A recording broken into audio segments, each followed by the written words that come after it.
Doctor A K. दास अब इस्तीफ़ा दे चुके हैं और अपने आप को अब कहाँ देखते हैं? राजनीति में अपने आप को कहाँ देखते हैं? इस मुज़फ्फ़रपुर विधानसभा से आप इलेक्शन लड़ने की जहाँ तक बात कर रहे हैं, वहाँ आप अपने आप को कहाँ देखते हैं?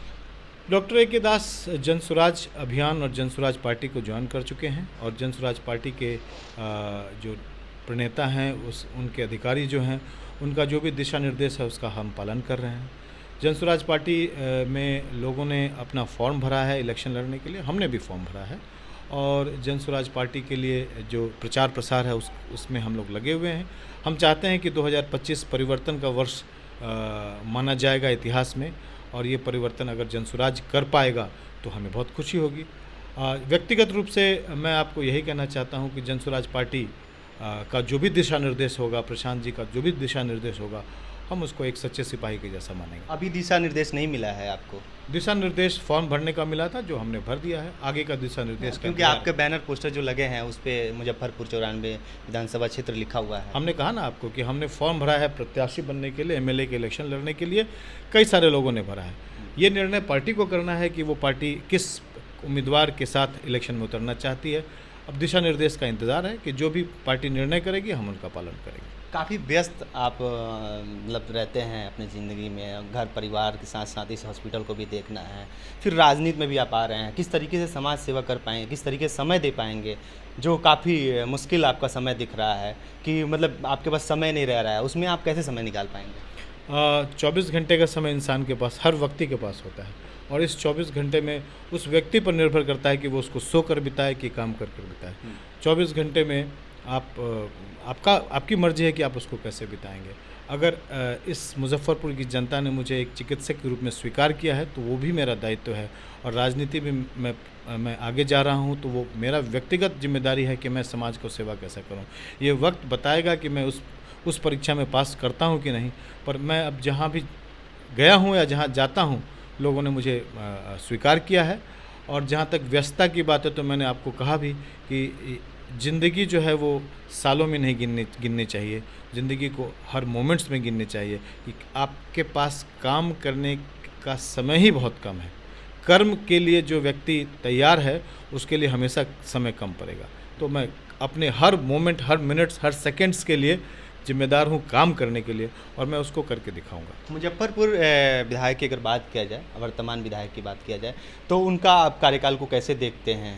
क्या कुछ कमियां हैं जो आपको लगता है कि इस पे इनको काम करना चाहिए जो नहीं कर पाए? देखिए, मुजफ्फरपुर एक पिन पॉइंट होकर अगर आप देखेंगे तो शायद आपको लगेगा कि भाई बहुत परिवर्तन हो गया, लेकिन दुनिया को एक छोटे से दूरबीन से देखना नहीं चाहिए।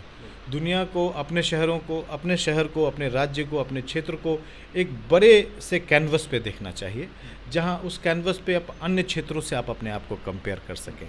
तो आपका रोड बन गया, आपके नाले बन गए, आपके लाइट्स आ गए, आप उसको स्मार्ट सिटी आपने घोषित कर दिया, लेकिन जब आप कंपेयर करेंगे अन्य राज्यों से, अन्य क्षेत्रों से, तो आप टीयर सी या टीयर डी सिटी में आते हैं। और अभी तुरंत एक डेटा रिलीज़ हुआ है जहां मुजफ्फरपुर जो है अपनी मानकों में सबसे निचले स्थानों पर 78वें स्थान पर है स्मार्ट सिटी के प्रोजेक्ट में। तो जब आप कंपेयर करेंगे तो आपको एकदम दुख जैसा महसूस होगा कि जब अन्य राज्य, बिहार की जब आप कंपेयर करेंगे तो जब अन्य राज्य बुलेट ट्रेन की रफ्तार से प्रगति कर रहे थे तो आप बैलगाड़ी की रफ्तार से आपका प्रोग्रेस हो रहा था।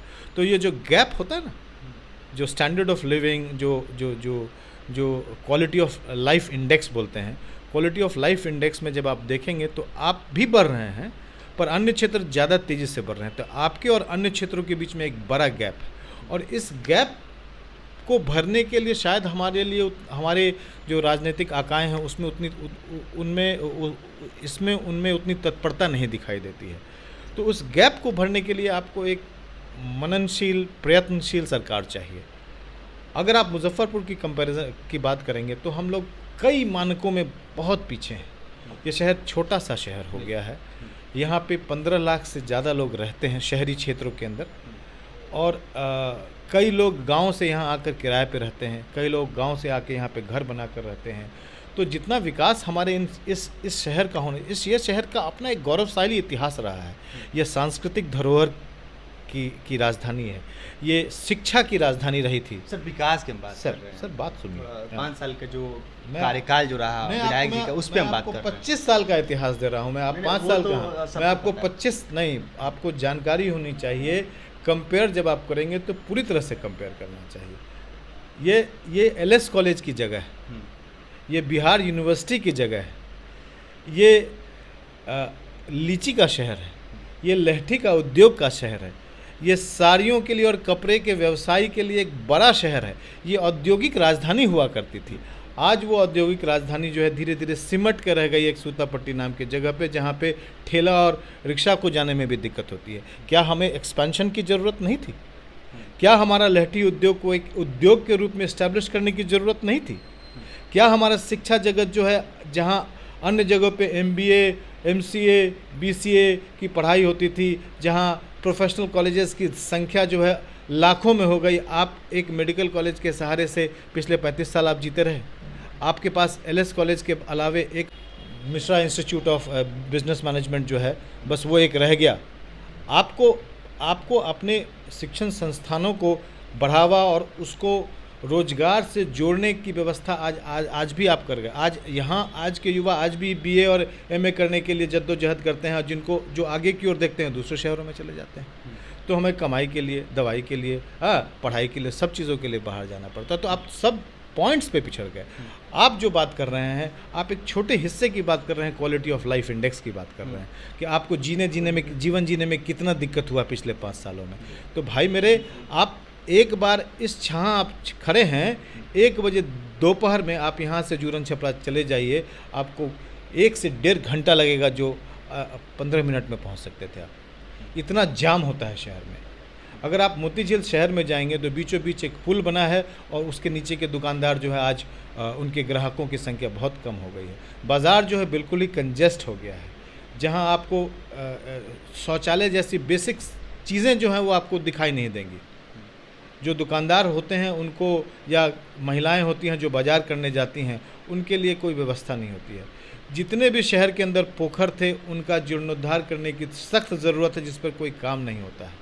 तो आप देखिए कि समस्याओं की असंख्य चीज़ें हैं जिस पर जितना काम होना चाहिए उतना काम नहीं हुआ।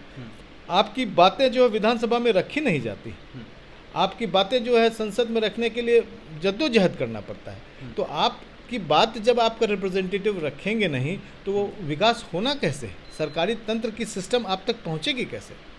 तो आपको ये सब चीज़ दिखाई देना चाहिए, समझना चाहिए कि इन सब चीज़ों में ज़रूरत है हमारी आवाज़ को और बुलंद करने के लिए। अच्छा, अभी जो सत्र चला बिहार विधानसभा का सत्र जो चला, आप उस सत्र को कैसे देखते हैं? जिस तरीके से विपक्ष और पक्ष जो सामने, और गाली गलौज और पूरे जो आप देखे घटनाक्रम को, उसको आप कैसे देखते हैं? बहुत तकलीफ़ होता है जब हमारे रिप्रेजेंटेटिव अपने स्तर को नीचे करके, विधानसभा एक मंदिर की जैसा होता है ना, ये एक जनतंत्र का मंदिर होता है, जहाँ जैसे ही स्तर गिरता है तो हमारी भावनाएं जो हैं वो अपने प्रतिनिधियों में कम हो जाता है। गाली गलौज जो है वो आम भाषा में लोग करते हैं, लेकिन जनप्रतिनिधियों द्वारा ये उम्मीद नहीं की जाती है कि वो इस तरह की भाषा का उपयोग करें। उससे भी ज़्यादा इम्पोर्टेंट बात है कि जो जितना डिस्कशन वहाँ होना चाहिए वो डिस्कशन नहीं होता है। विरोध के चक्कर में आधे घंटे का सभा होता है और वो पूरा विधानसभा जो है समाप्त हो जाता है। तो बिना किसी चर्चा के अगर कोई विधानसभा ख़त्म होता है तो समझिए कि जनतंत्र की एक तरह से हत्या ही होती है। अच्छा, सम्राट चौधरी को लेकर क्या कहेंगे? जिस तरीके से प्रशांत किशोर ने भी कल हमला किया था कि 7वीं पास है, और किस तरीके से उनका डिग्री और उनकी उम्र को लेकर सवाल किए, तो आप क्या कहना चाहेंगे उसको लेकर?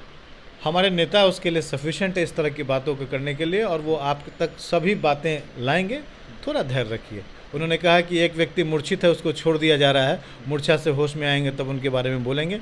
अब देखिए सम्राट जी इसको कैसे हैंडल करते हैं।